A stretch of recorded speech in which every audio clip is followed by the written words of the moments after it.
नमस्कार, आप देख रहे हैं nature times world India news और मैं हूं सुमित जुनेजा।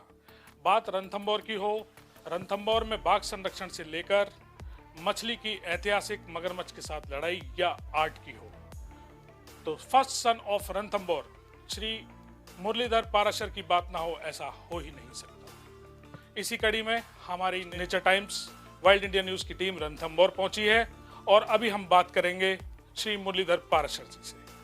सर नमस्कार, आपका स्वागत है हमारे खास प्रोग्राम शख्सियत में।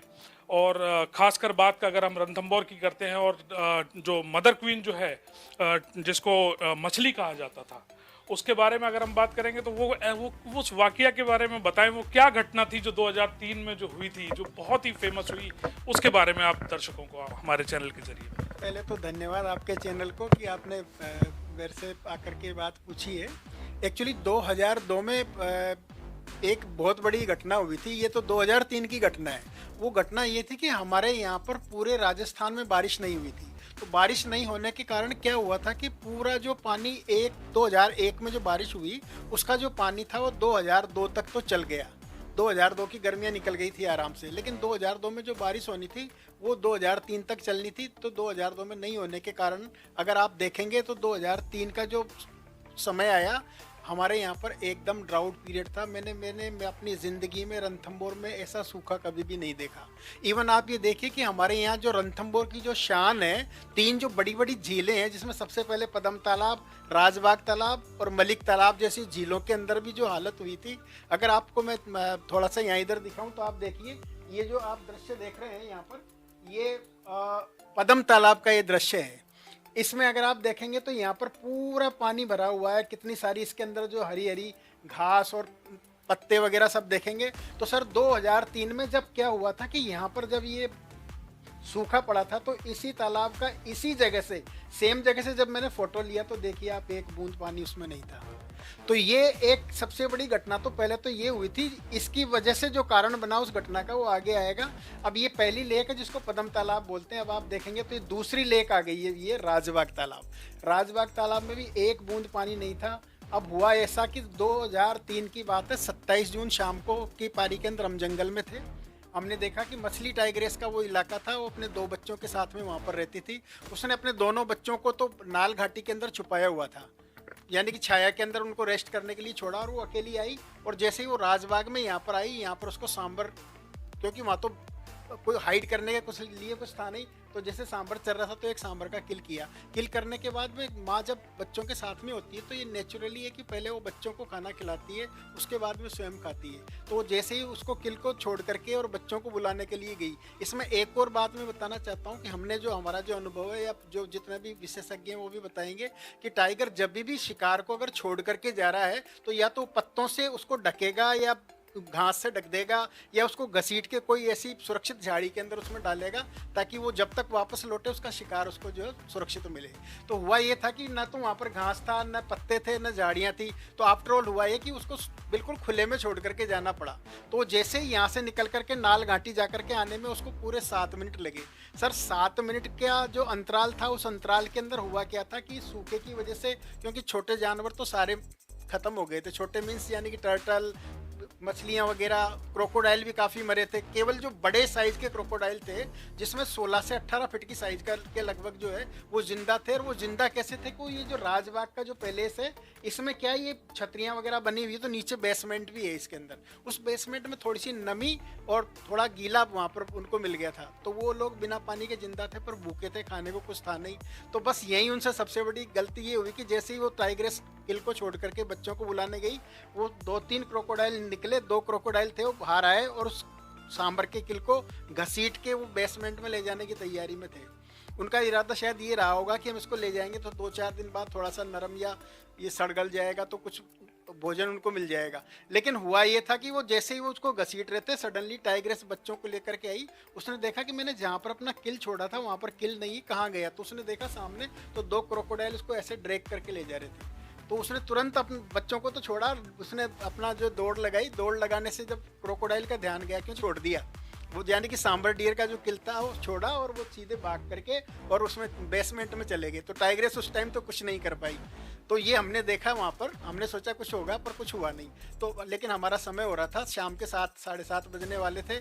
हम लोगों का जो जंगल सफारी का टाइम है वो ख़त्म हो रहा था। 28 जून के दिन बहुत गर्मी यहाँ पर रही, कोई मतलब सारे एकदम से, क्योंकि सूखे में गर्मी होती है तो बहुत तेज। हालांकि हमारे 28 जून को भी बारिश नहीं थी, गर्मी थी। 29 जून को बारिश नहीं थी, गर्मी थी। 29 जून और 30 जून की सुबह के बीच में जो रात थी, उस रात को हमारे यहाँ जोरदार बारिश हुई रणथंभौर। तो मेरे एक मित्र हैं, वो मुझे लेके चले गए थे भी चलो जंगल चलते हैं। तो मैं भी खुशी खुशी गया, क्योंकि 30 जून हमारे यहाँ पर जंगल सफारी का आखिरी दिन होता है। फिर 3 महीने के लिए पार्क को क्लोज किया जाता है। 1 से 5 नंबर का जोन आज भी क्लोज होते हैं। तो चलो उनका आखिरी दिन है, एक कुछ जो होता है तो वाइल्ड लाइफ का जो शौक है तो जाते ही है। तो हम जैसे ही वहाँ गए तो हमने देखा रात की बारिश से एक गड्ढे में पानी भरा हुआ है, और ये मछली जो अपने दोनों बच्चों के साथ में, यहाँ ये ताज़ा पानी है येलो कलर का जिसमें मिट्टी मिली हुई है, तो यहाँ बैठे हैं। पूरी ज़मीन गीली है रात की बारिश से। टाइगर भी बिल्कुल गीले हैं इस टाइम पर। जो हमने जाके देखा तो बच्चों के साथ में टाइग्रेस वहाँ पर मौजूद थी। और जब हम गए तो हम पहले नहीं थे जाने वाले, हमारे पहले 2-3 कैंटर वहाँ पर खड़े हुए थे। एक कैंटर बाद में आया, 4-5 जिप्सियाँ भी वहाँ पर थी। करीब 110 के करीब टूरिस्ट यानी कि जो दर्शक थे वहाँ पर मौजूद थे। तो अब हुआ ये कि हम लोग ये टाइग्रेस जब ये बच्चों के साथ थी तो मदर एंड कप का जो शॉट मिल रहा था ये इस तरह से, तो हम लोगों ने क्लिक करना शुरू किया। तो जितने भी वहाँ पर टूरिस्ट थे, जितने भी दर्शक थे, सब ने अपना कैमरा यूज़ किया और वो सब वहाँ क्लिक कर रहे थे। और मज़े की बात ये हो रहा है कि उस ज़माने में 2003 में जो कैमरे चलते थे उसमें हम लोग एक रोल डालते थे। अगर रोल आपका ढंग से डल गया तो आपके 36 से 40 फ़ोटो निकल जाते थे। अगर नहीं डला तो हमें उसकी धुलाई के पैसे भी ख़राब होते थे, मतलब एक तरह से। तो वो लक्की बात था कि वो मतलब उस टाइम पर जो है सब लोग अपना अपना फ़ोटो ले रहे थे। तो 15 मिनट के अंदर ये बच्चा 15 मिनट बाद जब ऐसे गुर्राया मेरी जिप्सी के पीछे देख करके, तो मेरे को थोड़ा सा एक डर ये लगा, क्योंकि उसी साल बांधवगढ़ में एक टाइग्रेस ने अटैक किया था टूरिस्ट की जिप्सी के ऊपर। तो हम थोड़ा डर गए कि ये इरिटेट क्यों हो रहा है, किसी ने फ्लैश चला दिया या क्या बात है। तो देखे, मुड़ के जैसे ही देखा तो मेरे सारी कहानी मुझे समझ में आ गई, क्योंकि इसने देखा एक बड़ा सारा क्रोकोडाइल उसी वाटर होल को ज्वाइन करने के लिए आ रहा था। तो शायद इसने अपनी मम्मी को ऐसे गुर्रा के बताया कि वो परसों जो अंकल अपना सामान ले जा रहे थे वो आ रहे हैं। तो मम्मी ने दोनों बच्चों को पूंछ का इशारा किया और बिठा दिया। अकेली निकली ये, और ये क्रोकोडाइल के पास में मतलब उसकी खबर लेने के लिए आई। तो जैसे ही नज़दीक आई, क्रोकोडाइल ने अपने आप को स्टेचू बना लिया, कोई मूवमेंट नहीं, बिल्कुल ऐसे चुपचाप हो गया। तो टाइग्रेस कंफ्यूज होकर एक बार तो वापस लौट गई। लेकिन ऐसा कहते हैं कि सिंगावलोकन जो कैट फैमिली में होता है ना, सिंगावलोकन का मतलब है चलते चलते एक बार पीछे मुड़ के जरूर देखते हैं कि क्या कुछ हो रहा है। तो इसने जैसे ही सिंगावलोकन किया, पीछे मुड़ के देखा, इसकी पूंछ इसको हिलती हुई नजर आ गई। अब ये वापस आकर के बड़े ध्यान से इसकी पूंछ को देख रही थी कि जब ये मरी गया तो फिर पूंछ क्यों हिल रही है इसकी। तो अचानक इसने पूंछ का जो थप्पड़ मारा इसको, टाइग्रेस को देखो, उसने नाक के पास से निकाला उसको, बिल्कुल एकदम से पीछे हट करके, टच भी नहीं होने दिया एकदम से जो है। तो डिफेंस उसने किया। उसके बाद में उसने पूंछ को पकड़ा अपने मुंह से, और उसके बाद उसको थोड़ा ड्रैग किया। ड्रैग करने के बाद में फिर सीधी जंप ले करके और ये सवार हुई है। तो ये इसका वो शॉट है जब ये इसने इसके गर्दन के ऊपर सवार हुई। अभी मैं आपको बताना चाहता हूँ कि कोई भी कैट फैमिली का जानवर जब किसी जानवर का किल करता है तो उसकी ऑक्सीजन पाइप को चोक करता है। यहाँ अगर आप देखेंगे तो उसका टाइग्रेस का जो मुंह अगर ये पूरा भी खोल लेना अगर, तो भी इसकी गर्दन इतनी मतलब जो मोटी थी कि वो पकड़ नहीं पाए उसको जो है। तो ऐसी स्थिति में आप देखोगे तो अभी इसके बाद की जो कहानी है असली वो अब शुरू हो रही है। ये तो वो फोटोग्राफ है जिसके ऊपर मुझे नेशनल अवार्ड मिला, BBC वाइल्ड लाइफ का भी जो है दोनों। तो ये इसके बाद में आप देखो इसने उसको नोचना फाड़ना जो शुरू किया, क्योंकि उसको ऑक्सीजन पाइप बाहर निकालना था। तो इसने करीब 1.5 घंटे इसके साथ में ये संघर्ष किया है। और ये लक्की बात है कि सबके जो रोल है वो पहले 15 मिनट में ख़त्म हो गए थे। बाई गॉड गिफ्ट, ये बाई गॉड गिफ्ट ही मानता हूँ, इसमें कोई कलाकारी नहीं है। तो मेरे बैग के अंदर पूरे 6 रोल बचे हुए थे, तो 6 के 6 रोल मैंने यहाँ ख़त्म किए। अब ये देखो इतना, ये अब उसके मुँह से जो अभी भी जो आवाज़ निकल रही है और वो सांस निकल रही है, तो मिट्टी उड़ रही है। अभी देखो पकड़ा हुआ टाइग्रेस ने धीरे धीरे वो नोचना फाड़ना शुरू किया, बिल्कुल वैसे जैसे हम नारियल तोड़ने से पहले उसको छीलते हैं, छीलने के बाद में फिर उसको तोड़ते हैं। तो ये देखो इस तरह से जो फिर, अच्छा इसमें एक बात और आप नोट करोगे कि इसकी जो पूंछ है उससे उसको अपना बचाव करना था। तो अगर पूंछ इस तरफ होती थी तो टाइग्रेस जंप लेके उधर, उसने जकड़ा हुआ था अपने दोनों हाथों से आगे, उसको हिलने भी नहीं दिया। मतलब जो है पूंछ इधर होती तो टाइग्रेस उधर, और टाइग्रेस अगर पूंछ अगर उधर जाएगी तो ये जंप लेके इधर आ जाएगी। भी देखना आप। तो अब इसकी हड्डी निकलना शुरू हुई, वो सांस की नली जो है वो बाहर आना शुरू हुई है। अब पूंछ उधर गई, टाइग्रेस इधर आ गई है। आफ्टर ऑल इसने उसकी जो सांस की नली है वो तोड़ दी पूरी तरह से, और उसका अब जाकर के वो जो है बिल्कुल अब शिथिल हो गया, यानी कि अब वो डेड है इस टाइम पर अब ये क्रोकोडाइल। उसने एज यूजुअली टेस्ट किया पर ये बिल्कुल उसको खाया नहीं उसने, क्योंकि ये इनका जो लड़ाई जो हुई थी वो इंटेंशन की वजह से हुई थी, और इंटेंशन की वजह से उसने उसको मारा था कि उसकी हिम्मत कैसे हुई कि मेरा शिकार जो है ले जाने की, मतलब एक तरह से जो उस तरह का एक इसका भाव रहा होगा। अब 1.5 घंटे तक, मतलब जब ये लड़ाई चली 7:30 बजे से 9 बजे तक, तो अब तक वो दोनों बच्चे जो टाइग्रेस ने दूर बिठाए थे वो दूर बैठ करके सारा तमाशा देख रहे थे। अनुशासन इतना कि वो बिल्कुल वहां से हिल करके आए भी नहीं, मतलब पास में। और कंडीशन ये रही उसकी कि ये वहां पर बैठ करके सारा देखते और ऑब्जर्व करते रहे। अब ये टाइग्रेस ने पहली बार उनको इशारा किया कि भाई सब कुछ सेटल हो गया, आप आ जाओ, तो इसके बाद वो उठ करके आए। जब उसने बच्चों को देखा, बच्चों को देखने के बाद फिर अचानक इसकी नज़र पूरी चारों तरफ उसने घुमाई, तो मेरे ऊपर आकर के रुक गई कि एक ही आदमी जो फोटो ले रहा है यहाँ पर। तो एक विनिंग पोज उसने लास्ट में मुझे और खिंचवाया है। अरे वाह साहब, बहुत ही जबरदस्त, बहुत थ्रिलिंग स्टोरी जो है वो आपने बताई, और मैं उम्मीद करता हूँ कि दर्शकों को ये पूरी कहानी सुन के एक बहुत उत्सुकता एक होगी कि भाई ये किस तरीके से हुआ था जो आपने बताया उसके बारे में बहुत, क्योंकि ऐसे जो मोमेंट हैं मुझे लगता है बहुत ही रेयर मोमेंट होते हैं। पार्षद जी, एक चीज़ और अगली बात अगर हम बात करते हैं, जैसे आप स्कूल ऑफ आर्ट रणथंभौर में चलाते हैं, तो आपकी जो पेंटिंग्स हैं, जो आपकी कलाकृतियाँ हैं, वो विश्व में कई जगह, जैसे आप अमेरिका की बात करते हैं, इंग्लैंड की बात करते हैं, तो ऐसी जगह में कई बहुप्रतिष्ठित बिल्डिंगों में भी लगी हुई हैं। साथ ही आपकी जो आपका इंस्टीट्यूट है उस वहाँ पर कई सेलिब्रिटीज़ भी आए हुए हैं, ऑलरेडी आ चुके हैं। उन इस बात के बारे में आप क्या कहेंगे? देखिए, ये सही बात ये है कि मैं बचपन से मैं यहीं पैदा हुआ हूँ, तो मैं यहीं रहा हूँ। तो बचपन से मेरा जो शौक था वो जंगल के प्रति था। उसके पीछे भी मेरा एक जो मूल जो कारण रहा वो ये रहा कि हमारे 4-5 पीढ़ियों से हम लोग शैलेश्वर टेम्पल, एक जंगल में आजकल जोन नंबर 2 में वो आ गया है, तो वहाँ के हम मतलब एज ए पृष्ठ हम रहे हैं। तो हमारे पिताजी वगैरह जब वो नहीं जाते थे तो मुझे ही बोलते थे वो। तो जब मैं 12 साल का था तो मेरा विलेज जो है, जो छान, जो मेरा गांव है, मेरा जो पैतृक गांव है वो छान है यहाँ से 18 किलोमीटर दूर।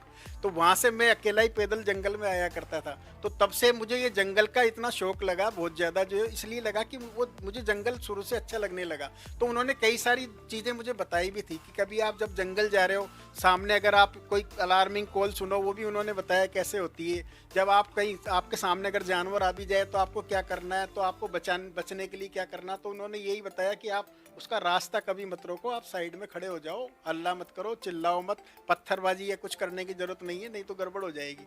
और कई बार तो एक हमारे यहाँ पर एक कुंडी घाटी, जो मोडूंगरी जो गांव है, जो रीसेटल विलेज अभी तो चला गया है वो, तो वहाँ से उसके सामने से एक पूरी एक घाटी थी वी शेप की। उस घाटी के अंदर होकर के अगर हम शैलेश्वर जाते थे तो 15 मिनट में पहुँच जाते थे। अदरवाइज रास्ता लंबा लेकर के हम गुड़ा होकर के और उस फूटाकोट होकर के अगर जाते थे तो थोड़ा रास्ता लंबा था। उस जमाने में यहाँ पर्यटन वगैरह इतना शुरू नहीं हुआ था। वहाँ गुड़ा गांव था, मोडूंगरी गांव था, नगदी भी गांव था।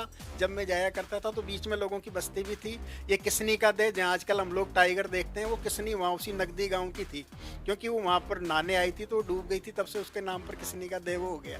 तो जब हम जाते थे तो वो सारा टाइम लगता था, तो हम सीधा चढ़ना शुरू करते थे। तो उसमें क्या, एक गुफा बनी हुई थी।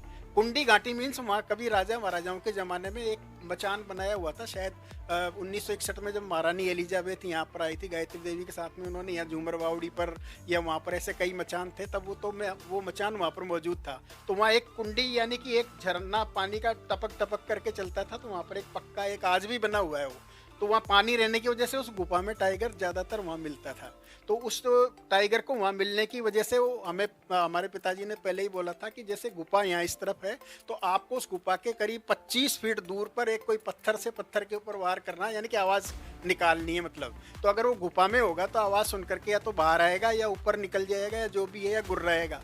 तो अगर उसकी उपस्थिति तो फिर आपको आगे जाना नहीं, फिर वापस लौटो, दूसरे रास्ते से जाओ। तो ये सब ये इंटरेस्टिंग चीज़ें थी। तो हम बचपन से ही मतलब एक तरह से इसमें जो है इन्वॉल्व हो गए। फिर दुनिया भर की चीतलें, दुनिया भर के सांबर वगैरह और ये सब लंगूर, चिड़ियाँ, इतना सारा। तो जंगल के प्रति मैं तो नहीं ये मानता हूँ कि अगर कोई गलती से भी जंगल में चला गया और एक बार उसको रंग लग गया ना, ये तो सबसे बड़ा नशा है ये। तो हम तो बचपन से इसमें रहे। तो मैंने क्या किया सर, मेरा जो इंटरेस्ट था मेरा चित्रकला के अंदर, वो भी बचपन से शुरू रहा है। क्योंकि हमारी जो माँ थी वो क्या करती थी, जब हमारे यहाँ पर गाँव में कोई भी अच्छा जो अवसर होता था, जैसे शादी ब्याह है या किसी का नांगड़ है या उद्घाटन है, तो उस टाइम पर जब पूजन होती थी तो हमारे यहाँ पर दीवारों पर गजानंद या गणेश जी के चित्र बनाने की परंपरा राजस्थान में पहले भी थी, आज भी है। आज थोड़ी कम हो गई है पर पहले तो ज़्यादा थी। तो वो क्या करती थी, वो गणेश जी के चित्र बनाने जाया करती थी, तो मैं भी जाया करता था। अब हुआ ये कि वो उनके साथ में जब जाता था तो वो जब बनाती तो मुझे भी रंग तो अच्छे लगते ही, बच्चे थे तो वो अच्छा। मज़े की बात ये कि उस टाइम ये रंग और ब्रश तो होते नहीं थे, तो क्या करते थे, जो बाजार में हरमच मिलती है, पेवड़ी मिलती है, नील मिलती है, सिंदूर मिलता है, इन सबको ला करके और कच्चा दूध डाल करके और हम लोग उससे रंग घोट के बनाया करते थे। वो घोटने का जिम्मेदारी मेरी थी। ब्रश नहीं था तो हम लोग क्या करते थे, उस जमाने में जब आइसक्रीम चला करती थी, गाँव में बेचने जाते ना, तो उसमें एक बांस की एक छोटी लकड़ी हुआ करती थी, आइसक्रीम खाने के बाद वो बच जाती थी, उसको हम धो के साफ करके रात भर भिगोते पानी में, सुबह एक पत्थर पर रख के और ऐसे उसको जब कूटते तो ब्रश बन जाता था, मतलब बांस की लकड़ी का जो है। तो वो हम काम करते थे। तो वो जब गणेश जी बनाती तो मैंने बाहर एक तोता बना दिया, कभी एक फूल बना दिया, तो जिसके यहाँ बनाने जाते थे वो मेरे को टॉफी खिलाता था, मतलब कि आपने बहुत अच्छा किया कि आपने एक तोता एक और इधर बना दो, तो मुझे प्रोत्साहन मिलता गया वो। तो जब तक मैं 7th क्लास में आया तो मैंने सरस्वती का एक बहुत अच्छा चित्र बनाया, जो आज भी हमारे गाँव के विद्यालय में मेरे हाथ का लगा हुआ है। फिर 8th क्लास मैंने फर्स्ट डिवीज़न फर्स्ट पोजीशन से पास करके जब मैंने एडमिशन लिया शहर में आकर के, तो यहाँ पर जब मेरा फर्स्ट पोजीशन था तो वो जो प्रिंसिपल थे उन्होंने मुझसे कहा कि भाई आपका फर्स्ट पोजीशन है, आप चाहो तो साइंस या कॉमर्स ले सकते हो। उस टाइम पर भी बड़ा मुश्किल था, मतलब जो ये अच्छे नंबर वालों को ही मिलता था। तो मैंने उनको कहा कि भाई मुझे आप साइंस दो, कॉमर्स दो, पर चित्रकला वाला या ऑप्शनल सब्जेक्ट जरूर दे दो। बोले फिर मजबूरी है, आपको आर्ट ही लेना पड़ेगा, क्योंकि हिंदी, संस्कृत और ड्राइंग मेरे ऑप्शनल सब्जेक्ट रहे। यहाँ से करने के बाद फिर मैंने Jaipur Rajasthan school of art, जो पहले महाराजाज स्कूल ऑफ आर्ट के नाम से था, जो अजबगढ़ के नाम से भी जानते हैं उसको, बॉम्बे हॉस्पिटल के सामने किशन पोल बाजार जयपुर में एडमिशन लिया। वहाँ मुझे बहुत सारे गुरुजन मिले, मुझे बहुत सारी कलाओं के बारे में जानकारी मिली, कई चीज़ें हमने सीखी, क्ले मॉडलिंग से लेकर के नेचर स्टडी और आपका जो डिजाइनिंग, लिथोग्राफ, सब कुछ वहाँ पर हमने सीखा। तो मैंने देखा कि दुनिया काफ़ी बड़ी है, क्योंकि एक कुएं का मेंढक जब तालाब में जाता है तो पता लगता है कि दुनिया और भी बड़ी है, तालाब वाला जब आगे जाता है तो पता लगता है। तो इसलिए मेरे लिए दुनिया आगे से आगे खुलती चली गई। तो मुझे वहाँ काफ़ी सारी चीज़ें देखने को। फिर हम म्यूजियम में जाते देखते लोगों ने जो पुराने चित्र बनाए, मिनिएचर को जो है किस तरह से उन्होंने किया है। जयपुर में बहुत सारे कलाकारों से भी मैं मिला। तो ये सब करने के बाद 1982 में जब मेरा वहाँ पढ़ाई कंप्लीट करके मैं जब वापस यहाँ पर आया, तो फिर मेरे दिमाग में तो वही बात थी कि मुझे तो वापस जंगल की तरफ ही जाना है। चित्रकला का शौक अपनी जगह है। तो मैं जब जंगल में गया तो मेरे साथ में एक घटना हुई। मैं एक चट्टान के ऊपर ऐसे बैठा हुआ था, मैंने देखा मेरे सामने एक पानी का गड्ढा वहाँ पर था। मैं अकेला शांत बैठा हुआ हूँ। मैं अचानक कहीं से एक सांबर आया, गर्मी का टाइम था। उसने सबसे पहले, उसने मुझे नोटिस नहीं किया, उसने आकर के सबसे पहले तो पानी पिया बड़े आराम से। पानी पीने के बाद में फिर थोड़ी देर के बाद में उस पानी के अंदर बैठ करके वो लोटपोट होने लगा, मतलब जो है। तो मेरे से ज़्यादा दूर नहीं था, मैंने देखा तो मैंने देखे उस सांबर के शरीर के ऊपर जो बालों का जो टेक्सचर है, गर्दन में आपने देखा होगा सांबर के शानदार बाल होते हैं, ऊपर भी शरीर पर। तो मेरे दिमाग में आया कि अगर हम इस तरह का अगर पेंटिंग में यूज़ करें, क्योंकि अब तक जो पेंटिंग्स बनती थी वो 2 आयामी बनती थी। वो 3 आयामी जो चित्र है वो या तो राजा रवि वर्मा ने बनाया या विदेशों में बनते हैं। यहाँ पर तो आपने मिनीचर आर्ट भी देखा होगा, तो लाइनिंग करते हैं, फेस बनाते हैं, राजा महाराजा बना दिए, इस तरह का वो चलता था जयपुर में। तो मैंने कोशिश की कि क्यों नहीं ये हम इसको अपने आर्ट के अंदर डालें। तो कोई भी जो चित्रकला है उसके जो मुख्य अंग होते हैं वो रेखा, रूप, वर्ण, तान, पोत और अंतराल, जिसको इंग्लिश में बोलें तो line, shape, colour, tone, texture and space. तो मैंने सोचा कि क्यों नहीं हम टेक्सचर को चेंज करके एक नई चित्र शैली को जन्म दिया जाए। तो मैंने मेरा पहला पेंटिंग वही 92 के अंदर मैंने अपना बनाया, जिसके अंदर मैंने उसके अंदर बालों का टेक्सचर पहली बार उसके अंदर डाला। फिर मैंने उसका नाम रखा रणथंबोर चित्र शैली, यानी कि रणथंबोर स्कूल ऑफ आर्ट। फिर उसके बाद में वो मैं उस पर अंदर अपना अभ्यास करता रहा। मेरा पहला जो शिष्य है वो 1987 के अंदर मुझे मिला, 1987 के अंदर, क्योंकि मैंने सोचा कि जब ये चित्र शैली जब आई है, कुदरत ने हमें दी है, तो हम इसको स्प्रेड करें, लोगों के अंदर बांटें, ताकि ज़्यादा से ज़्यादा लोग इसको करें। तो हमारे रणथंबोर का चित्र शैली का जो नाम है वो देश विदेशों में पहुँचे। तो मैंने 1987 में जब पहली बार एक स्टूडेंट आया, फिर दूसरा आया, फिर तीसरा आया, तो 1989 तक मेरे पास में 4-5 स्टूडेंट हो गए थे। तब मैं गाँव से निकल करके फिर शहर में आ गया था। और मेरे साथ एक और घटना हुई। जब मैं गांव में था तो मैं A4 साइज का एक मैंने टाइगर बनाया था। किसी को पता चला यहाँ पर जो होकर्स है ना यहाँ पर, वो बोले कि भाई चलो टाइगर का पेंटिंग वहाँ बन रहा है, तो लाओ दिखाओ गेस्ट को कैसा लगता है। तो मात्र 25 रुपए में मैंने सेल किया था उनको, वो यहाँ लेके आए, उसी टाइम वो 150 रुपए में उनका बिक गया। फिर उन्होंने तुरंत वापस जाके 4 पेंटिंग का और ऑर्डर दिया, मैंने रात भर बैठ के फिर वो बनाए, दूसरे दिन फिर लाए, तो एक सिलसिला चल गया। तो खाली चित्र नहीं बल्कि आमद भी शुरू हो गई थी एक तरह से जो है, तो शौक अपने आप बढ़ता चला गया। तो मैंने फिर सवाई माधोपुर ही आ गया, वो बोले जी मुझे आना पड़ता है, आप यहीं आ जाओ तो यहाँ के यहीं सारा काम हो जाएगा। तो फिर मैंने अपने शिष्य को साथ लेकर के हम लोग सवाई माधोपुर आ गए थे, यहाँ आकर के फिर अपना काम हमने शुरू किया। फिर धीरे धीरे मेरे पास में ग्रुप बढ़ता गया और मैं आगे बढ़ाता गया। तो 1987 से मैंने लोगों को ये फ्री ऑफ कॉस्ट सिखाना शुरू किया है। तो करीब रणथंभौर के आसपास के सारे गांव से, हमारे खंडार तहसील से लेकर के पुंडेरा, आपका ये जो खिलचीपुर गांव है, सवाई माधोपुर है, ओल्ड सिटी है, मेरे जो इतने भी स्टूडेंट हैं वो सारे ऑल अराउंड रणथंभौर से हैं। तो ये सब को मैंने सिखाया, तो थोड़ा सा मुझे भी खुशी हुई कि चलो लोग कर रहे हैं अभी। फिर हमारे जो एग्जीबिशन है वो हमने शुरू किए थे। फर्स्ट एग्जीबिशन हमारा हुआ था 1990 के अंदर, जो है दिल्ली के अंदर हमारा पहला एग्जीबिशन हुआ। और उस एग्जीबिशन के बाद में फिर हमारा सिलसिला चलता रहा, फिर तो हम आगे बढ़ते गए। फिर हमारा ध्यान गया, हमारे पेंटिंग पर ध्यान गया था ताज होटल के जो प्रबंधक थे, तो उनका ध्यान जब गया तो उन्होंने देखा कि रणथंभौर में टाइगर के पेंटिंग बन रहे हैं। तो उन्होंने कहा कि हम ताज होटलों में टाइगर का एग्जीबिशन करवाते हैं और हमारे सवाई माधोपुर लॉज का उससे एडवर्टाइजमेंट होगा, लोगों को कहेंगे रणथंभौर जाओ, टाइगर देखो, होटल में रुको। तो उनका हमें एक तरह से सपोर्ट मिल गया। ताज मानसिंह दिल्ली के अंदर, उसके बाद में पुराना जो ताज है बॉम्बे के अंदर कोलाबा में जो वहाँ पर है समुद्र के किनारे, वहाँ पर फिर इस तरह से हमारा सिलसिला ये चला, जो चलता ही चला गया। उसके बाद तो आप ये देखो कि Austria, Australia, Germany, Switzerland, Japan, London में फिर हमें मौका मिला। वहाँ डेविड शेपर्ड फाउंडेशन करके एक है जो वाइल्ड लाइफ के लिए काम करते हैं वो, तो डेविड शेपर्ड खुद यहाँ पर आए थे, उन्होंने हमारा पेंटिंग देखा, वो मेरे साथ यहाँ पर जो है सारा कुछ, तो फिर उन्होंने ऑफ़र दिया। तो वो हर साल अपना एग्जीबिशन वहाँ करते हैं और वो उसका जो एग्जीबिशन करते हैं उस पेंटिंग के सेलिंग का जो पैसा है वो वाइल्ड लाइफ कंजर्वेशन में खर्च करते हैं। उन्होंने हमसे कहा, उनका हम तैयार हैं, आप तो कीजिए फर्स्ट टाइम जो है। तो मेरा एक जो पहला जो एग्जीबिशन है वहाँ क्रिस्टीज लंदन में 28 अप्रैल 1999 को वो हुआ और मेरे पेंटिंग का मूल्य उन्होंने लिस्ट प्राइस 2000 पाउंड रखा था। भगवान की दया से 2200 पाउंड के अंदर वो वहाँ पर नीलाम हुआ और मुझे खुशी है कि वो योगदान जो है वाइल्ड लाइफ के अंदर वो गया। लेकिन मुझे सबसे अच्छा फ़ायदा ये हुआ कि वो वहाँ पर एग्जीबिशन में जाने के बाद में मेरे पेंटिंग को इंटरनेशनल पहचान वहाँ पर मिली। तो लोग पहचानने लगे कि भाई रणथंभौर में भी कोई एक आर्टिस्ट है जो वाइल्ड लाइफ का काम कर रहे हैं। तो मैंने जो रणथंभौर चित्रशैली में जो मूलतः जो टेक्सचर चेंज किया, तो टेक्सचर चेंज करने के बाद जो मेन जो इसके अंदर जो खास बात है वो ये है कि नेचर और मिनिएचर जो जयपुर में हम करते थे और नेचर दोनों को मैंने जोड़ दिया। मिनिएचर में तो अगर आप लेंस लेकर के भी देखोगे तो एक एक बाल आपको, जैसे पीछे पेंटिंग लगा हुआ है, अगर यहाँ देखोगे तो each hair detail it comes through the pointed brush. तो ये सारा ये यहाँ से देखोगे तो मिनिएचर लगेगा, दूर से देखोगे तो नेचर आपको नेचुरल लगेगा वो। तो ये चीज़ जो है उसमें मैंने डाली और ये करने के बाद में एक ये नई चित्रशैली शुरू हुई और फिर हमने धीरे धीरे इसको लोगों को सिखाना शुरू किया। फिर तो अभी तो हम क्या करते हैं, समर वेकेशन में लोगों को बुलाते हैं, कोई भी आकर के सीख सकता है, कोई फॉर्मेलिटी नहीं है, कोई 1 रुपया भी चार्ज नहीं है। इस साल मेरा जो शिविर है वो 38 मतलब 38वां शिविर होने वाला है और जब तक मैं मुझ में शक्ति में ये करता रहूँगा, मुझे बड़ा खुशी होती है इसमें जो है। तो कहने का मतलब है जो पैशन है वो प्रोफेशन भी बन गया। तो अगर हम बात करते हैं पाराशर जी, जैसे कि जो सूट आर्ट ऑफ पेंटिंग जो है उसके बारे में थोड़ा सा बताइए और जो रणथंभौर जो आर्ट जो है, आर्ट जो शैली जो है उसके बारे में थोड़ा सा दर्शकों को बताइए किस तरीके से। देखिए इसमें जो भी अब आज तक जितने भी चित्र शैलियाँ हैं जो हमने थ्योरी वगैरह पढ़ी है स्कूल में, कॉलेज में, सब जगह, या लोग जो भी जानते हैं, अब तक की जितनी भी चित्र शैलियाँ हैं वो चित्र शैलियाँ मानव के चेहरे के ऊपर आधारित है। अजंता एलोरा का अलग है, मुगल कालीन अगर चित्र देखोगे तो उसमें अलग है, आपके किशनगढ़ की जो बनी ठनी है उसकी नाक लंबी है, होठ ऐसे मछली जैसी आंखें हैं, वो बिल्कुल अलग है। उदयपुर की बिल्कुल अलग है।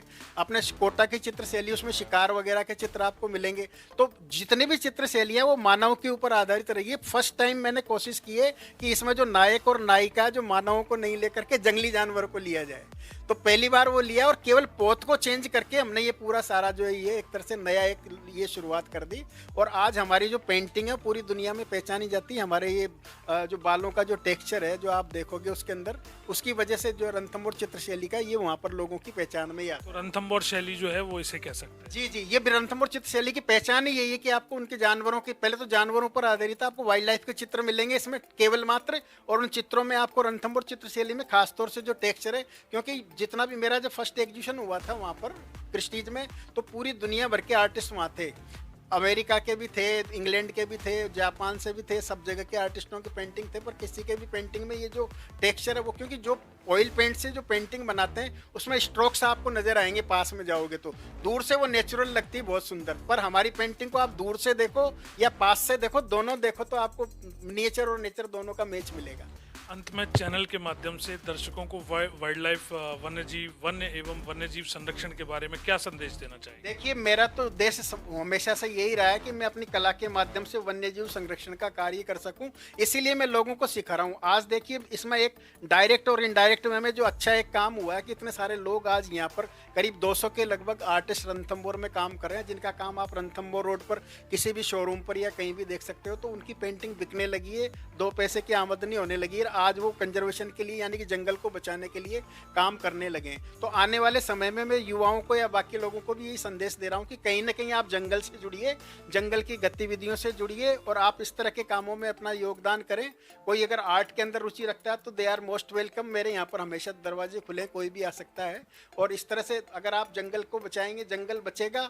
पहली बात तो टाइगर बचेगा तो जंगल बचेगा, जंगल बचेगा तो आपका जल बचेगा, जल बचेगा तो आपका आने वाला फ्यूचर बचने वाला है, नहीं तो बड़ी मुश्किल हो जाती फिर जो। तो ये थे मुरलीधर जी पाराशर हमारे खास प्रोग्राम शख्सियत में। तो हम अब आपसे विदा लेते हैं और आप लोग इसी तरीके से बने रहिए हमारे wild India news nature times में, इसी तरीके की इंटरेस्टिंग स्टोरी के साथ। धन्यवाद।